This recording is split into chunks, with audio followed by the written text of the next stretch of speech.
content and communication. Okay, the consistency in content and communication, right?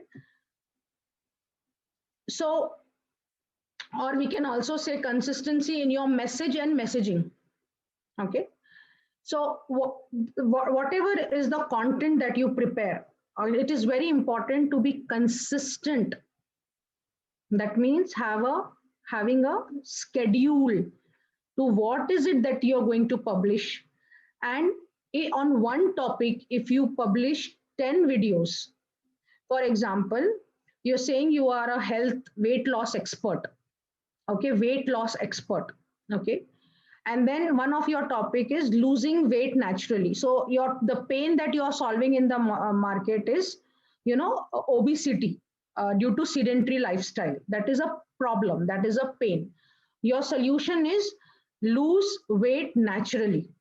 Okay, so now lose weight naturally. If you are creating 10 videos on how to lose weight naturally, and you are strategizing, this is the strategizing part again.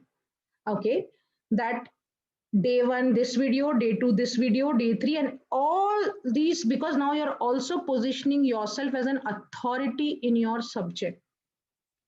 So the gain is lose weight naturally. The benefit your clients are going to get is lose weight naturally.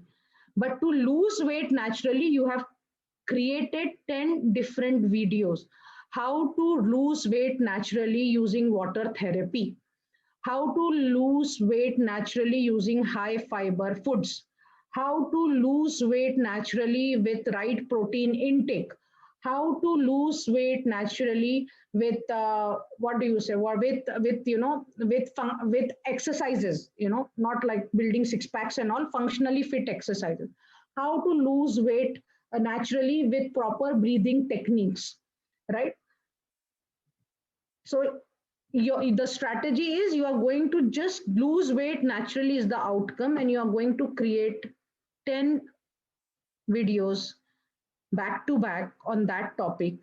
And when you create one video, there is a concept called multiplying your content, which is you have just created one video. From that video, you can extract the audio. From that video, you can transcribe it. And that becomes your blog, that becomes your podcast. So your one video can become into four.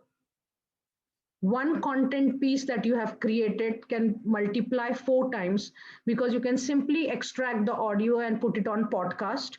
You can get it transcribed.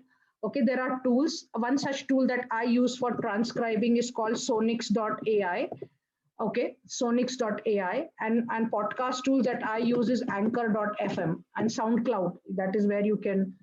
But if you record on Zoom is actually giving you the transcript. But to get the transcript, you need to be in the higher version of Zoom, higher paid version.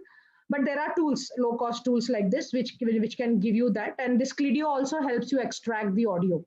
Okay, so one content, and then you will do a live session on Facebook in your network. Okay, for that first topic, how to lose weight naturally using water therapy. That's your video. You extracted the audio. Day 2, you have posted a podcast. Day 3, you are writing a blog article on a common platforms or your own blog. Okay, where there are third-party platforms which allow you to write blog on their site, or if you already have a blog, or if not, post it on LinkedIn. Post it on your Facebook as a post. That's okay. Okay. Now posts are also we are strategizing. And then on day 4, you will do a live on addressing the Q&A on how to lose weight naturally. And then you will get a lot of ideas in the Q&A for your next set of videos. So 10 questions into 4 times, 40 days content is done only on one outcome. Make sense?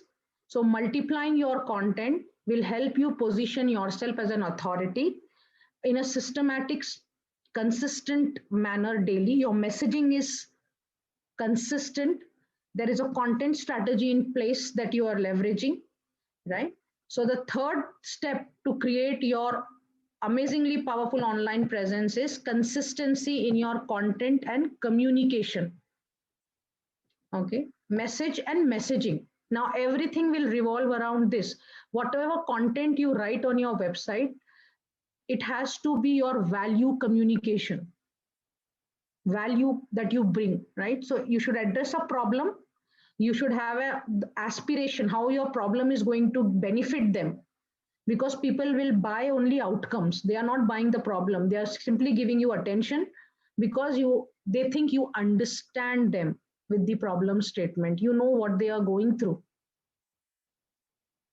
right? But they will buy the solution, your solution only if they see that whatever they aspire for is what you are giving them. Make sense? So that becomes your third step, right? Consistency in content and communication, message and messaging, right?